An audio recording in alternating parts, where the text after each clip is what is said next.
بسم اللہ الرحمن الرحیم۔ شروع اللہ کے نام سے جو بڑا مہربان اور رحم کرنے والا ہے۔ حضرت سیدنا آسیہ علیہ السلام بادشاہ مصر ریان بن ولید کی اولاد میں سے تھی۔ آپ کا نسب کچھ یوں ہے: آسیہ بنت مزاحم بنت عبید بنت ریان بنت ولید۔ اے ریان بن ولید وہی ہیں جو حضرت سیدنا یوسف علیہ السلام کے زمانے میں بادشاہ مصر تھے اور آپ علیہ السلام پر ایمان لے آئے تھے۔ مساکین کی پناہ گاہ حضرت سیدنا آسیہ رحمۃ اللہ علیہ مصر کے انتہائی ظالم و جابر بادشاہ فرعون کی بیوی تھی۔ بادشاہ وقت کی بیوی ہونے کے سبب آپ کے پاس مال و دولت کی کثرت تھی، لیکن اس کے باوجود آپ غرور و تکبر کا شکار نہیں تھی، بلکہ آپ کا دل غریبوں کی محبت سے سرشار اور ان پر شفقت و مہربانی کے جذبے سے معمور تھا۔ آپ دل کھول کر ان پر صدقہ خیرات کیا کرتی اور اسی وجہ سے آپ کو ام المساکین یعنی مسکینوں کی ماں کہا گیا ہے۔ فرعون سے بے رغبتی تھی۔ فرعون چونکہ لوگوں کے ساتھ بہت ظالمانہ سلوک کیا کرتا تھا، اس لیے آپ اس سے سخت بیزار تھی۔ فرعون سے آپ کا نکاح بھی برزہ و رغبت نہیں ہوا تھا، بلکہ آپ اور آپ کے والد دونوں اس سے ناپسند کرتے تھے۔ فرعون نے بادشاہت کے زور پر جبراً آپ سے نکاح کیا تھا، لیکن اللہ پاک نے آپ کو اس سے محفوظ رکھا اور وہ آپ کے قریب آنے پر قادر نہ ہوا، اس لیے آپ کی کوئی اولاد نہیں تھی۔ اور جو بعض روایات میں فرعون کی ایک بیٹی کا ذکر ملتا ہے، ممکن ہے یہ لڑکی لے-پالک ہو، یعنی کسی دوسرے سے لے کر پالی گئی ہو۔ نبی کا نام رکھنے کا اعزاز۔ حضرت سیدنا آسیہ رحمۃ اللہ علیہ کو یہ اعزاز بھی حاصل ہے کہ آپ نے حضرت سیدنا موسیٰ علیہ السلام کا نام رکھا۔ حضرت سیدنا موسیٰ علیہ السلام کی والدہ نے فرعون کے سپاہیوں کے ڈر سے آپ کو ایک صندوق میں رکھ کر دریا میں ڈال دیا۔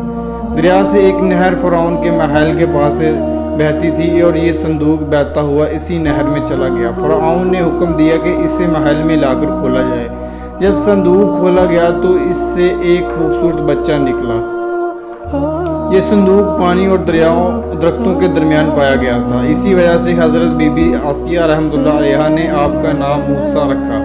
آنکھوں کی ٹھنڈک۔ حضرت سیدنا موسیٰ علیہ السلام بچپن میں جب حضرت سیدنا آسیہ کی گود میں آئے تو آپ نے حضرت موسیٰ کے چہرے پر نور نبوت دیکھ کر انہیں اپنا بیٹا بنا لیا اور فرعون سے جو کہا اسے قرآن پاک میں یوں بیان کیا گیا ہے: یہ بچہ میری اور تیری آنکھوں کی ٹھنڈک ہے، اسے قتل نہ کرو۔ اس پر بدبخت فرعون نے کہا: اسے تم رکھ لو، مجھے اس کی کوئی حاجت نہیں۔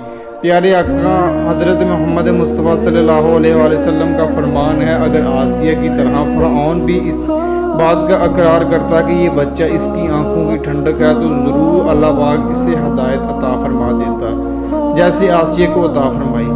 ایمان کیسے نصیب ہوا؟ جادوگروں کے سحر اور حضرت سیدنا موسیٰ علیہ السلام کے معجزے کے سنسنی خیز مقابلوں سے حق ظاہر ہونے کے بعد جہاں جادوگروں کو دولت ایمان نصیب ہوئی، وہاں جب آپ کو اس مقابلے کا حال معلوم ہوا تو آپ کے دل میں بھی فوراً حق کا نور چمک اٹھا اور آپ حضرت موسیٰ علیہ السلام پر ایمان لے۔ جب فرعون نے آپ کو ایمان سے پھیرنے کی تمام تدابیریں کر لیں اور اس سے ناکامی کا سامنا ہوا تو اس نے آپ کو شہید کرنے کا فیصلہ کر لیا۔ شہادت سے پہلے آپ نے بارگاہ الہی میں جو التجا کی: اے میرے رب، میرے لیے اپنے پاس جنت میں گھر بنا اور مجھے فرعون اور اس کے کام سے نجات دے اور مجھے ظالم لوگوں سے نجات بخش۔ آپ کی شہادت کا واقعہ کچھ یوں ہے کہ فرعون نے اپنے کارکنوں سے کہا: ایک بڑی چٹان لاؤ، اگر چٹان دیکھ کر بھی یہ ایمان پر قائم رہتی ہیں تو چٹان اس پر گرا دو، اور اگر ایمان سے پھر جاتی ہیں تو یہ میری بیوی ہے، اسے مت مارنا۔ چنانچہ جب آپ کے سامنے چٹان لائی گئی تو آسمان کی طرف آپ کو اپنا جنتی محل نظر آیا، جس سے آپ کے عزم و استقلام میں اور بھی اضافہ ہو گیا، اور اسی حالت میں آپ کی روح پرواز کر گئی۔ اس کے بعد جب آپ پر چٹان گرائی گئی تو وہ ایسے بدن پر گری جس میں روح نہیں تھی۔ آپ رحمۃ اللہ علیہ کا مزار مبارک مصر میں واقع ہے۔